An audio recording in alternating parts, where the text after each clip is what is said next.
நமச்சிவாய வாழ்க நாதன் தாழ் வாழ்க இனிப்போதும் என்னெங்கும் நீங்காதான் தாழ் வாழ்க கோவை ஆழ்ந்த குருமங்கன் தாழ் வாழ்க ஆகமமாகி நின்று அன்னிப்பான் தாழ் வாழ்க ஏகன் அரேகன் இறைவன் அடி வாழ்க.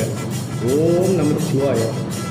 நாம் இப்போ பார்த்து கொண்டிருக்கிறது திருக்கழுக்குன்றத்தில் அமைந்துள்ள ஸ்ரீ வேதகிரீஸ்வரர் ஸ்ரீ திரிபுர சுந்தரி அம்மன் திருத்தேர் பவனி தான்.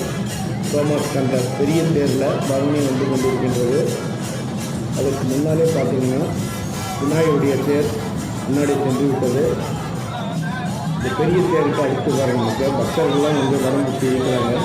அதுக்கு அடுத்து பார்த்தீங்கன்னா அம்பாள் தேர், அதுக்கடுத்து வள்ளி தேவசேனா ஸ்ரீ முருகன் தேர், அதற்கடுத்து பார்த்தீங்கன்னா சண்டிகேஸ்வரர். ஒரு தேரை ஒன்று ஒன்றா வந்துட்டு இருக்கு. தரிசனம் செய்து ஈசனுடைய அருள் பெறுக. நன்றி.